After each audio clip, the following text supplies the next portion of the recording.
자, 옆에 계신 분 인사합니다. 주님의 이름으로 사랑하고 축복합니다. 주님의 이름으로 사랑하고 축복합니다.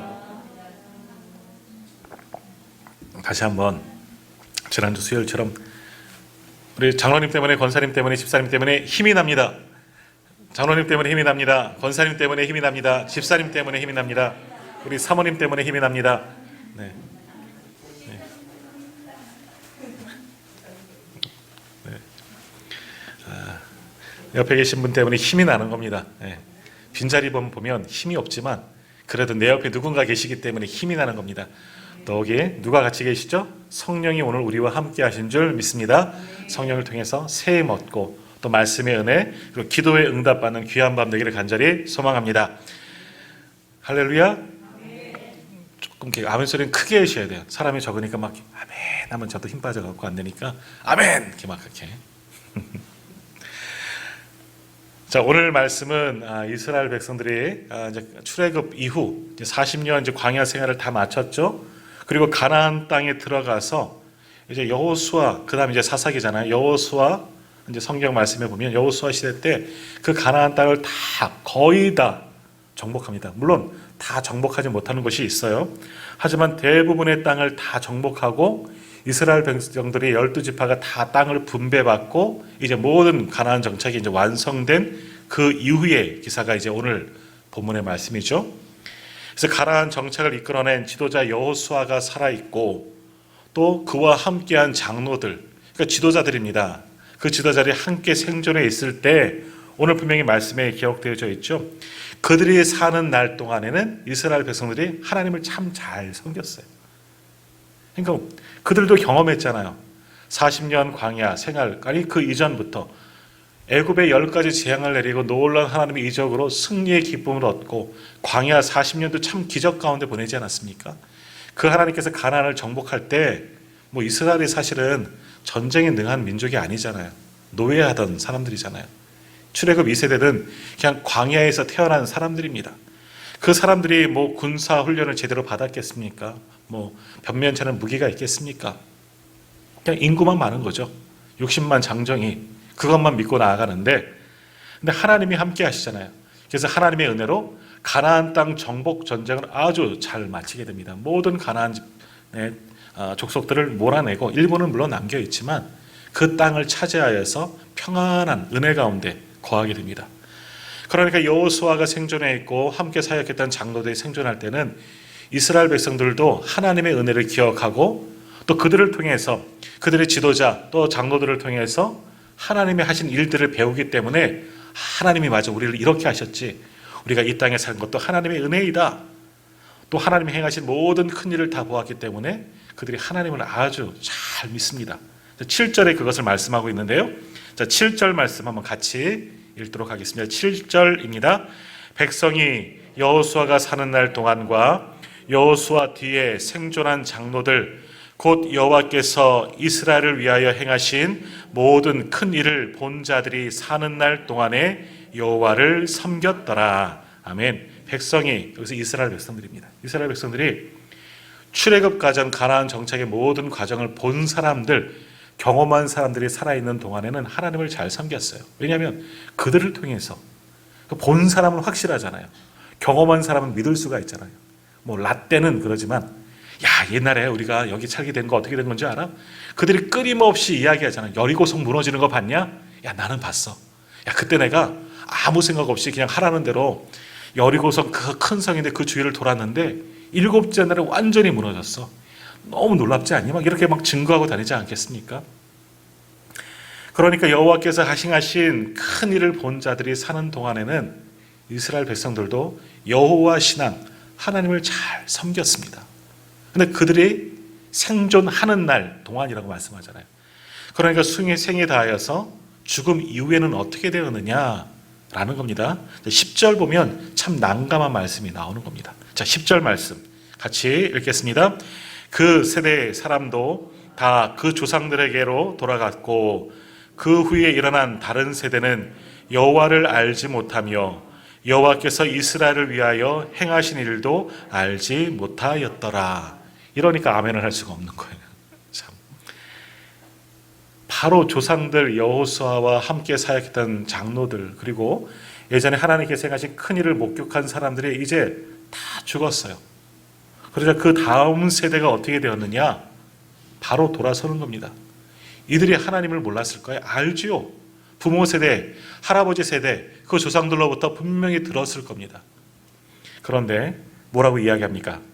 그 후에 일어난 다른 세대는 완전히 다른 세대가 되어버리지 않았습니까? 다음 세대가 아니에요. 오늘 다음 세대를 위해서 기도하는데 여기는 뭐라 그래요? 다른 세대라 그러는 거예요. 다른 세대는 여호와를 알지 못하였다. 여호와께서 이스라엘을 위하여 행하신 일도 알지 못하였다. 다시 말하면 뭡니까? 하나님의 은혜를 잊어버렸다. 기억조차 하지도 못한다 하는 이야기예요. 여호수아와 장로들의 세대들은 하나님을 압니다. 하나님을 믿지요. 왜? 하나님이 행하신 놀라운 큰 일을 다 경험했잖아요. 우리가 한 게 아니야. 우리가 뭘 한 게 있어. 하나님이 하라는 대로 여호수아, 모세도 그렇지만 여호와께서 말씀하신 대로 준행하였더니, 출애굽기 모세오경에 가장 많이 나는 단어 중에 하나예요. 여호와께서 말씀하신 대로 준행하였더니. 여호수아도 그랬거든요. 더욱이 여호수아는 군인이에요. 어찌 보면 군인이에요. 또 그 모세의 수종자, 시종이잖아요. 명령에 아주 익숙한 사람이에요. 명령 받은 대로 그대로 행하는 사람이 여호수아예요. 그러니까 얼마나 잘했겠습니까? 하나님이 명하신 대로 나아갔더니 요단강도 건너고 가나안 땅도 정복하고 그 땅을 분배해 받게 된 겁니다. 물론 광야의 고통도 있었지요. 고난도 있었지요. 전쟁할 때 얼마나 많이 무서웠겠습니까? 때로는 잘못해갖고 진 적도 있습니다. 많은 사람들이 죽은 적도 있습니다.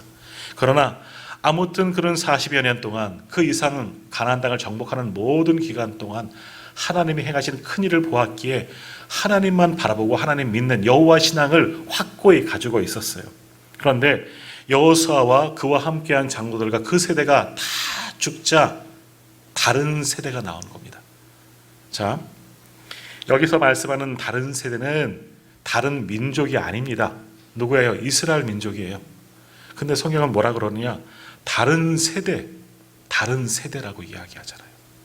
다음 세대가 되면 좋은데 다른 세대예요. 앞전과 전혀 다른 세대가 일어나요. 똑같은 이스라엘 백성들이에요. 그런데 그들은 뭐예요?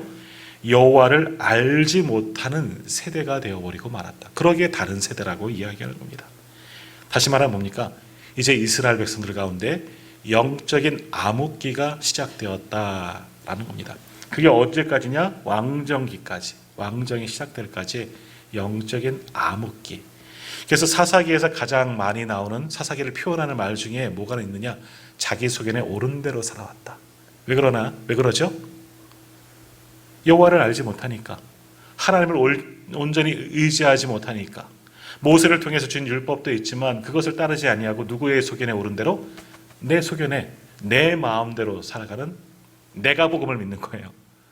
하나님의 말씀, 복음을 믿는 것이 아니라 나를 믿고 내 힘을 믿고 내 생각, 내 마음대로 살던 시대가 사사시대, 영적인 혼란기가 시작되었다라는 겁니다.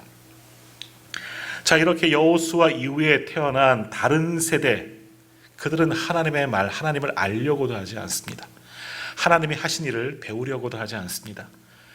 하나님을 알던 부모들도 내가 믿는 그 하나님을 자녀 세대에게 온전히 전해주지 못한 겁니다. 그러니까 다른 세대가 되어버리고 만 겁니다. 그들의 후손들, 부모들을 통해서 부모들의 하나님이 이제는 나의 하나님이 아니에요. 아브라함과 이삭과 야곱과 요셉의 하나님. 야곱도 지난번에 한번 보았죠. 야곱도 아브라함의 하나님이 아니라 누구의 하나님이에요? 나의 하나님이 된 거예요. 그래서 아브라함의 하나님이 되고 이삭의 하나님이 되고 요셉의 하나님이 되었었고 야곱의 하나님이 된 것인데, 지금 이 다른 세대, 여호수아 이후에 일어난 세대는 자신들의 하나님이 아니에요. 조상들의 하나님이지 나의 하나님은 아니라는 거예요. 나와는 관계없는 그런 분이 되어버리고 만 겁니다. 아마도 그들은 이렇게 생각했을 겁니다. 야, 이제 젖과 꿀이 흐르는 가나안 땅, 이 풍요의 땅, 이제 내 마음껏 살아가는데 하나님이 이제는 필요 없어. 왜? 얼마든지 누릴 수 있잖아요. 광야 때는 어땠습니까? 하나님께서 하늘문을 여시고 하늘문 여소서, 만나를 내려주셔야지 먹을 수가 있어요. 메추라기를 보내주셔야지 굶주리지 않아요. 근데 지금은 아니에요. 하나님이 일 안 하셔도 돼요. 왜? 하나님이 좋은 땅 주셨어요. 근데 그것은 잊어버리고 우리가 찾은 이 땅에서 우리가 농사해서 풍요롭게 먹고 살 수 있어요. 하나님 이제 필요 없어요. 이러한 세대가 되어버리고 말았습니다. 그리고 이렇게 풍요를 누리는데 하나님이 뭐 필요한가? 내가 하고 싶은 거 내 마음껏 누릴 수 있는데 뭐가 하나님 필요하겠느냐? 이런 생각을 할 겁니다. 그리고 우리 조상 때부터 그만큼 믿었으면 됐지. 이제는 내가 하고 싶은 거 할게요. 그러면서 하나님을 거부하는 다른 세대가 되어버리고 말았다라는 겁니다. 성도를 놓고 파리만 날리는 파리가 은혜 받으러 왔는지 신경 쓰이네요. 자, 하나님께서 약속의 땅을 조상 때부터 그들의 아브라함에게서부터 약속하신 그 약속의 땅, 그 땅을 이제 주셨는데 하나님의 은혜로 그 땅을 능히 정복했는데 그리고 약속하신 대로 젖과 꿀이 흐르는 풍요를 누리게 되었는데 이 다른 세대는 여호수아 이후의 다른 세대는 하나님의 은혜를 완전히 망각하고 말았다라는 겁니다. 자, 왜 이런 일들이 일어났을까요? 여호수아 죽은 이후에 왜 이런 일이, 왜 하나님의 백성들이 다른 세대, 여호와를 알지 못하는 세대가 되었느냐라는 겁니다. 누구 책임일까요? 부모 세대의 책임이에요. 부모 세대의 책임. 부모 세대가 자신들의 그 믿음, 여호와 신앙, 하나님이 하신 크고 놀라운 그 일을 후손들에게 다음 세대에 온전히 전해주지 못하는 겁니다. 그냥 자신들만 믿고 끝난 겁니다. 또 자식들이 보기에 부모 세대가 하나님을 믿는 신앙이 온전치 못한 겁니다. 부모 세대가 아브라함 보세요. 아브라함이 하나님을 예배드리는 걸 열심히 보았기 때문에 이삭도 예배 잘 드리잖아요. 자신을 번제하는데도 가만히 있잖아요. 왜? 아버지가 하시는 일은, 아버지가 하나님께 하시는 일은 다 옳은 거야. 지금 번제하는 것도 뭐 또 다른 뜻이 있겠지. 뭐 이런 생각했는지도 몰라요. 아버지를 통해서, 부모 세대를 통해서 좋은 믿음을 전수받았기 때문에 그 후손들도, 이삭도 또 야곱도 여러 가지 세상적으로 나갔지만 하나님께 돌아왔어요. 요셉 하나님과 동행했던 사람이잖아요. 근데 지금 이 세대들은 어떠냐? 여호수아 이후의 세대는 하나님을 알지 못합니다. 여호와 신앙을 부모 세대가 자녀 세대에게 온전히 전수해 주지 못하는 겁니다. 그러니 자녀 세대들도 부모를 통해서 여호와 신앙을 배우려 하지 않고 그렇게 여호와 신앙을 받지 못하니까 하나님이 우리와 무슨 상관이에요? 그러는 거예요. 이 땅에 신들도 있는데 굳이 뭐 우리가 하나님 섬겨야 될 이유가 뭐가 있느냐? 이 많은 신들 가운데 풍요를 주는 바알 신도 있고 다산을 주는 아스타라도 있는데 뭐 굳이 하나님 그 중에 한 신이겠죠. 하나님들이 섬길게요. 그러나 이것들도 섬길 거예요. 이렇게 그들의 믿음이 흔들려 버리기 시작하는 겁니다. 우리가 사사기에서 몇 장만 앞으로 넘어가면 여호수아 24장이 나오죠. 여호수아 24장에 보면 여호수아가 가나안 정착을 다 마치고 이제 죽게 되었을 때, 오늘 본문에도 나오죠. 110세에 죽게 되었을 때 유언을 남깁니다. 뭐라고 유언을 남깁니까? 너희가 강 저편, 그러니까 애굽 땅에서 섬기던 신이든지 이 땅의 신들이든지 너희 섬기고 싶은 대로 마음껏 섬겨라. 그 얘기 진짜 섬기라는 얘기가 아니죠. 우상 섬기지 말라는 얘기예요. 그러면서 하는 말이 뭐예요? 나와 내 집은 결단코 여호와를 섬기겠노라. 나와 내 집은 온전히 여호와만 섬기겠노라. 너희는 어찌할 테냐? 이제 묻는 겁니다. 그때 백성들이 뭐라고 이야기합니까? 모든 백성들이 여호와께 하나님 앞에 다짐하고 결단하는 겁니다. 우리도 여호와를 섬기리니 그는 우리 하나님이시니이다. 여호수아 24장에 보면 이 말씀이 2번 정도 나와요. 모든 백성들이 스스로 고백합니다. 여호와가 너희를 하나님 믿어라 얘기한 게 아니라 나와 내 집은 여호와만을 섬기겠노라. 백성들도 얘기하는 거예요. 우리도 여호와를 섬기리니 그는 우리 하나님이십니다. 백성들이 그렇게 결단했어요. 결단코 여호와를 저버리지 않겠습니다. 결심을 했는데 그 결심을 다음 세대에는 이어주지 못했다는 거예요. 참 안타까운 일이죠. 다음 세대에는 그 여호와의 신앙을 이어주지 못했습니다. 그러면서 사사시대가 시작되었는데, 사사기에 들어오면서 여호수아 이후에 가나안에 정착한 또 다음 세대는 완전 다른 세대가 되어서 여호와를 잊어버린 세대가 되어버리고 만 겁니다. 여호와 신앙을 잊어버리고 그 땅의 우상을 섬기며 헛된 바알 앞에, 아스타롯 앞에 머리를 숙이며 완전히 이방 민족이 되어버린 겁니다. 그러니까 성경은 말씀하기를 그들을 가리켜 다른 세대라고 이야기를 하는 겁니다. 하나님의 백성들이 아니에요. 이제는 여호와 신앙을 잊어버린 다른 세대가 생겨나게 된 겁니다. 참 안타까운 일이죠. 자, 이렇게 여호와 신앙을 잊어버리고 이스라엘 백성들이 자신들이 하나님의 성민이라는 것을 잊어버리고 그 땅의 우상을 섬기며 하나님 앞에 죄를 범하였을 때 어떠한 일들이 일어나느냐, 우리가 읽지는 않았지만 11절 12절 말씀 한번 같이 읽어보겠습니다. 11절 12절 말씀 같이 읽겠습니다. 이스라엘 자손이 여호와의 목전에 악을 행하여 바알들을 섬기며 애굽 땅에서 그들을 인도하여 내신 그들의 조상의 하나님 여호와를 버리고 다른 신들 곧 그들의 주위에 있는 백성의 신들을 따라 그들에게 절하여 여호와를 진노하시게 하였으되, 하나님을 저버리고 우상을 섬기면서 어떻게 되었다? 여호와를 진노하게 만들었습니다.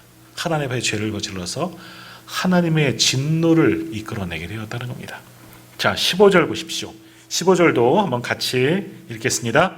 그들이 어디로 가든지 여호와의 손이 그들에게 재앙을 내리시리니 곧 여호와께서 말씀하신 것과 같고 여호와께서 그들에게 맹세하신 것과 같아서 그들의 괴로움이 심하였더라. 아멘.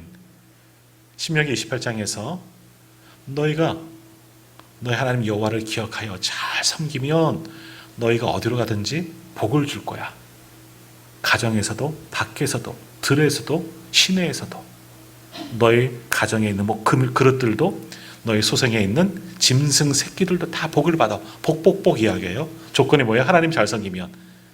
근데 28장에 또 저주가 나오죠. 그렇지 않고 너희가 여호와를 잊어버리면 너희가 어디로 가든지 저주를 받을 거다. 화를 받을 거다. 축복과 저주의 장을 신명기에서 분명히 주셨어요. 그때도 이스라엘 백성들을 다짐했어요. 아멘. 하나님 섬기겠습니다. 아멘 아멘 했습니다. 근데 이들이 하나님을 잊어버렸더니, 하나님을 떠나 헛된 우상을 섬겼더니 어떻게 되는 거예요? 15절, 그들이 어디로 가든지 여호와의 손이 그들에게 재앙을 내렸다는 겁니다. 하나님을 떠난 백성들의 최후가 이렇다는 겁니다. 자, 그래서 사사기에 어떤 내용의 말씀들이 나옵니까? 이제 이 위에 보면 하나님의 징계가 쏟아지기 시작합니다. 이스라엘이 감당할 수 없는 징계가 내립니다. 어떻게 징계가 내려요? 이방 민족들이 쳐들어옵니다. 가나안 땅을 다 정복했는데 이제 하나님이 저들을 버리시니까, 이스라엘을 떠나시니까 그 남아있던 민족이 다시 득세하여서 이스라엘의 가시가 되는 겁니다. 치는 도구가 되는 겁니다. 그래서 이방 민족의 침략을 받고 괴로움을 겪게 됩니다. 그러면 어떻게 돼요? 이스라엘 백성들이 하나님, 우리가 잘못했네요. 구해주세요. 참 하나님 인지하시죠? 그래? 그럼 내가 너희 도와줄게. 그래서 사사를 세웁니다. 구원자, 판관이기도 하는데요. 재판관이기도 하지만 지도자를 세우는 겁니다. 용사를 세우는 겁니다. 대장을 세우셔서 적들을 몰아냅니다.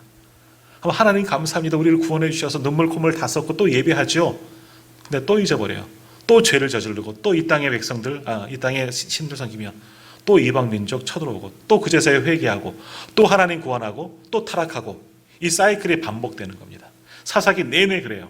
하나님 앞에 죄를 범하고 이방 민족이 침입을 받고 하나님께 기도하니까 지도자를 사사를 세우시고 또 타락하고 또 징계받고, 사사기는 계속 이 네 개의 사이클이 수레바퀴처럼 계속 굴러가는 거예요. 왜 이렇게 되었느냐? 바로 오늘 본문의 말씀이 원인이에요. 여호와 신앙을 다음 세대에 전수하지 못한 민족의 최후는 이렇게 되는 겁니다. 여호와 믿음을, 하나님 믿는 그 믿음을 온전히 후손들에게 이어주지 않으면, 우리 자녀 세대가, 우리 다음 세대가 하나님 믿는 세대가 되지 않으면 하나님은 저들을 버리시는 겁니다. 그러니 화가 임할 수밖에 없는 거죠. 그러니까 오늘 말씀이 우리에게 주는 교훈이 뭡니까? 우리의 다음 세대가 다른 세대가 되게 하면 안 되는 거예요. 우리의 다음 세대, 우리의 자녀 세대가 여호와 신앙, 예수 그리스도의 복음을 믿는 세대가 되어져야 하는 겁니다. 우리의 신앙을 이어나가는 다음 세대가 되어져야지 우리와는 전혀 다른 세대가 되어서는 안 된다 하는 겁니다.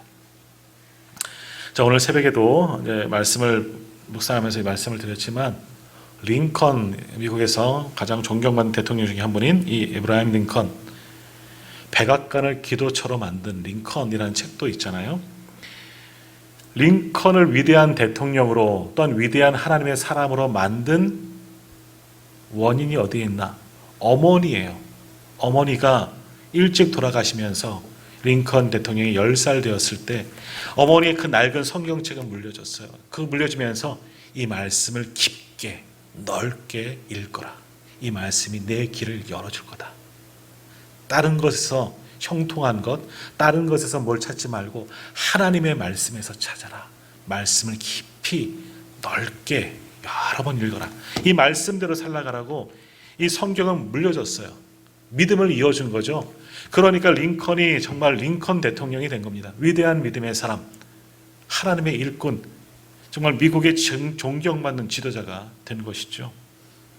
링컨 대통령은 그러겠습니까? 성경에 보면 수많은 믿음의 사람들이 자녀들에게 믿음을 잘 가르쳐서 자녀 세대도 귀하게 쓰임받는 사람들이 나와요. 디모데가 누구죠? 사도 바울의 영적인 아들과 같은 디모데예요. 디모데가 사도 바울에게 믿음을 잘 배워서 목회자가 된 것도 있지만 그게 이전에 누가 있었냐? 디모데의 어머니 유니게가 있습니다. 외할머니 로이스도 있죠. 어머니에게 성경을 가르침을 받았어요. 말씀을 배웠더니 디모데가 어린 목회자가 되고 사도 바울의 영적인 아들이 됐어요. 에베소의 지도자가 된 거죠. 얼마나 귀한 일이 일어납니까? 부모 세대의 믿음을 어렵지만 자녀 세대에 가르쳐줬더니 하나님의 귀한 일꾼이 된 겁니다. 한나, 이 사무엘에 나오는 한나, 사무엘의 어머니 한나도 하나님 신앙, 여호와 신앙 잃지 아니하고 기도로서 낳은 아들을 하나님께 드렸잖아요. 그러니까 사무엘, 위대한 민족의 지도자가 나오지 않았습니까? 성경 외쪽에도 초대교회 교부 어거스틴 어떻습니까? 타락했었습니다. 세상 가운데 정말 타락한 탕자와 같은 인생을 살았지만 그러나 그가 회심하고 돌아온 계기가 뭐예요? 어머니 모니카의 기도였다는 겁니다. 어머니가 아들을 붙잡고 아들을 위해서 끊임없이 눈물로 간구할 때 이 어거스틴이 회개하고 회심하고 돌아와서 정말 기독교 역사 사도 바울 이래로 가장 뛰어난 교부가 하나님의 사람이 될 수가 있었던 것이죠. 감리교회 창시자 웨슬리도 그의 어머니 수산나의 기도가 있었기 때문에 위대한 믿음의 사람이 될 수가 있었던 겁니다. 자, 오늘 우리 예배드리는 우리들도 우리의 후손들에게 이 믿음을 이어줘야 합니다. 우리의 다음 세대가 하나님을 모르는 다른 세대가 되지 아니하도록 우리의 믿음, 나만 믿고 끝나는 것이 아니라 그들에게 믿음을 이어줘야 하는 겁니다. 기도해야 되고 말씀을 가르쳐야 되고 예배의 본을 보여줘야 되는 거죠. 그래야지 다음 세대가 온전히 서고 바로 우리 가정이 하나님께서 기뻐하시는 믿음의 가문이 될 수가 있는 겁니다. 더욱이 우리 교회는 다음 세대를 세워나가는 일에 최선을 다해야 되는 겁니다. 다음 세대가 믿음으로 든든히 서야만 교회의 미래가 보장되어지는 거죠. 또 통계에 의하면 이 코로나 2년간에 지금 3년째 들어가고 이제 많이 해제가 되었지만 교회 학교가 많이들 없어졌습니다. 부모들이 교회를 안 나가니까 자녀들도 안 보내고 그러다 보니까 교회 학교가 폐지가 된 곳이 상당히 일어났습니다. 이제 다음 교회 학교를 다시금 회복하지 않은데 어렵습니다. 이제 교회 안 나가는데 너무 아이들도 익숙해졌기 때문에 교회로 돌아오는 것이 너무나 힘들게 되었다는 겁니다. 자, 그렇다면 교회의 다음 세대가 없으면 어떻게 되겠어요? 교회의 미래는 불투명하게 되는 겁니다. 어렵습니다. 한국교회에 진짜 위기가 찾아오는 거죠. 다음 세대가 든든히 서야 하는 겁니다. 그래서 감사한 것은 그래도 우리 교회 학교 아이들이 코로나 시국 속에서도 왔다 갔다는 했지만 그래도 열심히 나오려고 하는 게 참 감사해요. 아직은 적은 수예요. 지난주에 이제 교회 학교 아이들이 왔다 갔다 교회에서 하니까 우리 홍장로님도 교회 아이들이 꽤 많소? 부산 사투리를 해야 되는데 안 나왔어요. 그러시더라고요. 아이들이 교회에 많아야 돼요. 아이들이 뛰놀고 아이들의 울음소리도 들리고 웃는 소리도 들리고 뛰노는 소리가 들려야 돼요. 저 자모리실에서 쿵쾅쿵쾅 거려도 신경 쓰게 만들어도 그런 아이들이 교회에 가득히 돼야 되는 거예요. 그래야지 교회 다음 세대가 다음 미래가 온전하게 될 수가 있는 겁니다. 보장될 수 있는 겁니다. 그래서 오늘 이 밤에 우리가 교회 학교 다음 세대를 위해서 기도할 겁니다. 또 우리 자녀들을 위해서 기도할 겁니다. 그들에게 믿음이 잘 이어질 수 있도록 부모 세대인 우리의 믿음이 우리 후손들에게 또는 우리의 다음 세대에 이어져서 저들도 하나님 믿는 신앙 여호와 신앙을 가지고 살아가는 자들로 예수 그리스도의 복음으로 거듭난 자녀들 될 수 있도록 또 우리 교회 학교가 온전히 든든하게 있어서 우리 교회의 미래가 되고 하나님의 나라의 일꾼들이 배출될 수 있도록 우리가 기도해야 하는 겁니다. 오늘 이스라엘은 여호수아 하나님께 충성한 여호수아 이후에 그들의 믿음이 변질되고 온전히 신앙을 이어주지 못하자 하나님의 큰 진노를 받았습니다. 오늘 우리가 그래서 해야 되겠습니까? 우리의 믿음을 다음 세대가 잘 이어줘야 합니다. 그러기 위해서 먼저 기도해야죠. 우리가 본을 보여야죠. 그러한 우리를 통해서 하나님의 복이 우리 가문에 또 우리 후손들에게 교회의 다음 세대에 이어져서 지금보다도 그들이 형통할 수 있도록 하나님의 복 주심이 가득하기를 간절히 소망합니다.